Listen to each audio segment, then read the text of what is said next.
Bu kılmış emez. Alçıp ketdi. Şaşıp uşu işin bitirdi.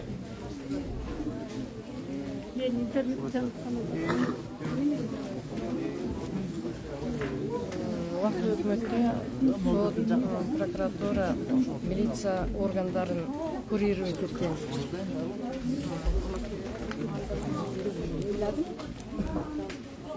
Бул кыз негизи буну сезип жазган го деп ойлойм. Себеби атам орул болуп барса өзүнүн кармаларын сезип айткан го деп ойлойм. Себеби кийин окудум. Ал жазган себеби саясатка эч кандай аралашкан эмесмин эми. Ошол жазылган боюнча кийин аябай жүргүм. Бийлик башындагыларга эмне деп кайрыласыз бүгүн? Бийлик башындагыларга эмне деп кайрылмак элем. Мына мен айтып кетмекмин, Садыр Жапаров. Ошол 2017-жылдан баштап ошол элдин атына калгандай эле чыканактайбыз. Менин Раматылык апам өзү Фейсбуктан окуп, ушул Садыр Жапаровдун кулдур аттуу баяндамасын окуп, кызына ушул жакшы ишкен, жакшы саясатчы экен деп жанагындай аралаштырган өзү Раматылык апам болот, тааныштырган дагы апам болот. Анан ошонун баардык саясаттын китептерин анан мен колдоп баштаган Түштүк Өзгөн районуна, Ошко, Баткенге, Ош Чалбаттан баардыгына ошол саясаттын 10 жылдык деген басылмаларын чыгарып, парламентте 90 атама берип, апама берип, мен да өзүм Кара Суу шаарында турмушка чыкканым. Ошол жака мени таркатып, аябай колдогонбуз. Анан Раматылык апам тиги Садыр Жапаровдун үй-бүлөсүндө кандай кордук болду, аны элдин баары эле билет. Атасы өткөндө, апасы өткөндө, жада калса баласы да өткөндө, ошол менин апам барып топурак салып, ошол көңүл айтып келген, баардыгы билет, эли журт. Мен мисалы экран артында, соц тармактардын артында ошо Садыр Жапаровдун үй-бүлөсүнүн куугунтук көргөндө аябай жүрөгүм менен ушундай Кыргызстанда адилетсиздик өкүм сүргөнүн көрүп аябай ыйлагым. Себеби колумдан келишинче жанагындай өзүмдүн кайын журт тарабыма дагы колдоп койгула, адилетсиз куугунтук көрүп жатат деп баардык эмесине баш отуусум берип бирден бири ошо бийликти, азыркы бийликти колдогон үй-бүлөлөрдүн бирден бир бөлүгү биз болобуз.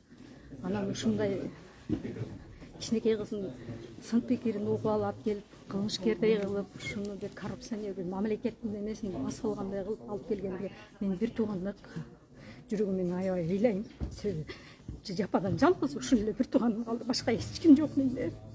Атам да калды, ишенич берип, дух берип келдим. Мен алып келем. Адилеттүү адамдар бар бул жакта, адилеттүү соттор бар деп келдим. Мен эне катары ыйлаймын. Себеби мындан башка менин эч кандай бир тууганым жок. Мен жалгыз бир байке бар болчу, анда Кудайына керегин алып кетти. Сиздерден ушул суранат элем, адилеттүү чыгарып, ушу кызды чыгарып койгула атасы үчүн. Атасы оор абалда, менин атам төшөктө жатат. Атам кулагына атаке, мен сиздин кызыңызды алып келиңерге аракет кылам. Жакшы адилеттүү соттор бар, адилеттүү хандарыбыз бар деп келдим. Аты жөнүңүз ким? Аты жөнүм Нарматова Гүлбарчын. Кечиресиздер, мен ыйлабайын дедим эле, жок, атам үчүн ыйлап атам. Рахмат эже.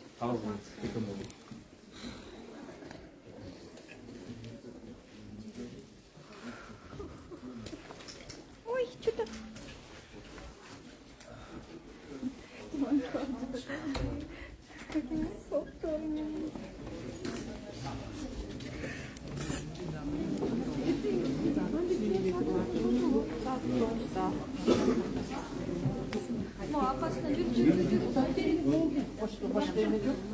Болду ki anан элдер өзү эки жигит түштүк болуп отуруп эме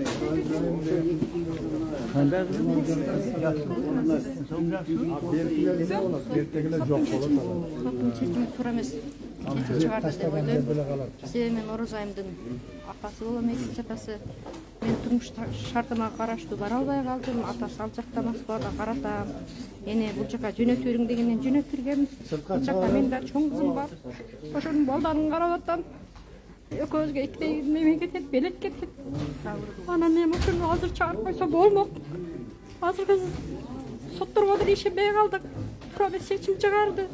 Чүкөдөй кыздын эмесин камап отурат. Биз түшүнбөйбүз. Бизге окшогон энелердин көз жашы төгүлөдү. Биз кийин балдар кармап эле камай берсе эпти. Биздин үй жайыбызды көрүп деле эч нерсе тапкан эмес. Мен ошонун экинчи апасы болом. Эми мен азыр чөчө бирден неберелерим калтырып коюп келдим. Мен Токмокто турам, кызым Россияга кеткен да. Ушу кыргыз соттору да ушу туура чечим чыгарса туура болмок да. Эми бул элим жерим деп бул өзүнүн эле немесин ойлогон жок да. Бул элим жерим кемпирабад берилбесин. Туура чечим кабыл алыңыздар деп гана сүйлөгөн сөзү болду. Эмне үчүн ошондо колдорунан келет экен, эмне үчүн карсенелерди кармабайт, эмне үчүн жогорку неметкен мына канча деген немелерди кармабайт да келип келе бейбечараларды камай беришет. Закон ченинде мен чыгарып койсо болмок ушул кызды. Bunun эч кандай күнөөсү жок болсо, бул мигрант болуп өзү иштеп жүрсө, мына апасынан айрылып отурат, байекесинен айрылып отурат. Эми бир ишенген атасы менен эжеси калды. Аякта чөжө бирде акасынын балдары бар. Ар бир эненин көз жашы төгүлбөш керек. Ушинтип эле кыргыздын кыздарын ушунтип кайерде кыргыздар ушундай кызын төрдө сыйламай ушинтип кордоп калганбызбы? Биз азыр кайсы заманда жашап атабыз? 21-кылым дейт азыр. Аты жөнүңүздү айтып коесузбу? Менин атым Анара Сагынбаева. Анара Сагынбаева.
Соттун чечими боюнча кандай комментарий берет элеңиз? Соттун чечими боюнча мен канча ушу активисттер соттордун баардыгына эле катышып жүрөм.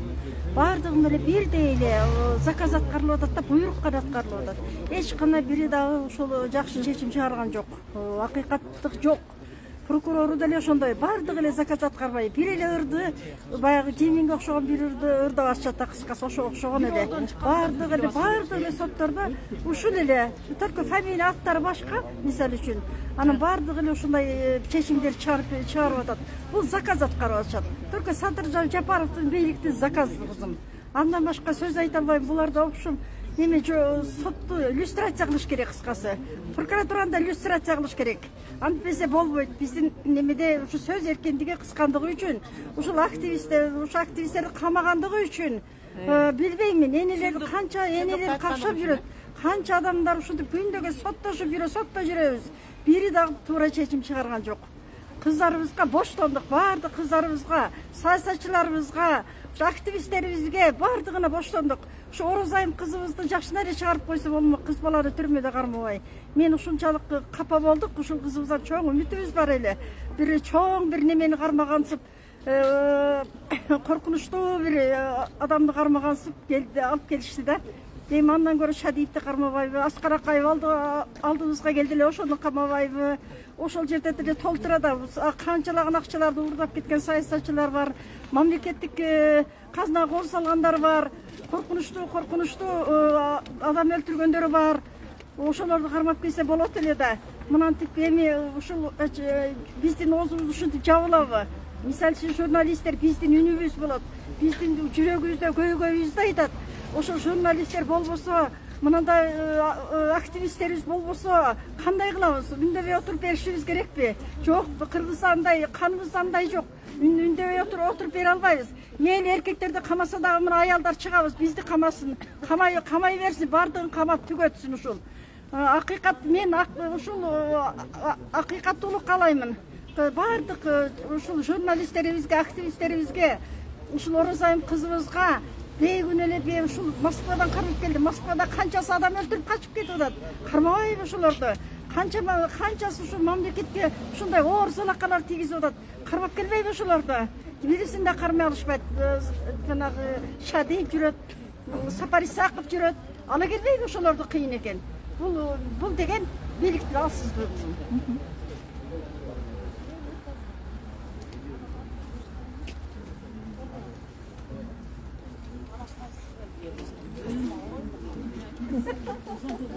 Урматтуу Политклиника медиасынын көрөрмандары, бүгүн Бишкек шаардык сотунда Оразайым Нарматованын баш коргоо чарасы каралды.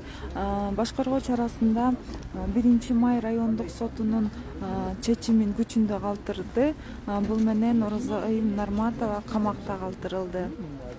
Анда ушун менен урматтуу Политклиника медиасынын көрөрмандары, эфирди жыйынтыктайбыз. Эфир аркылуу амандашканча саламатта калыңыздар.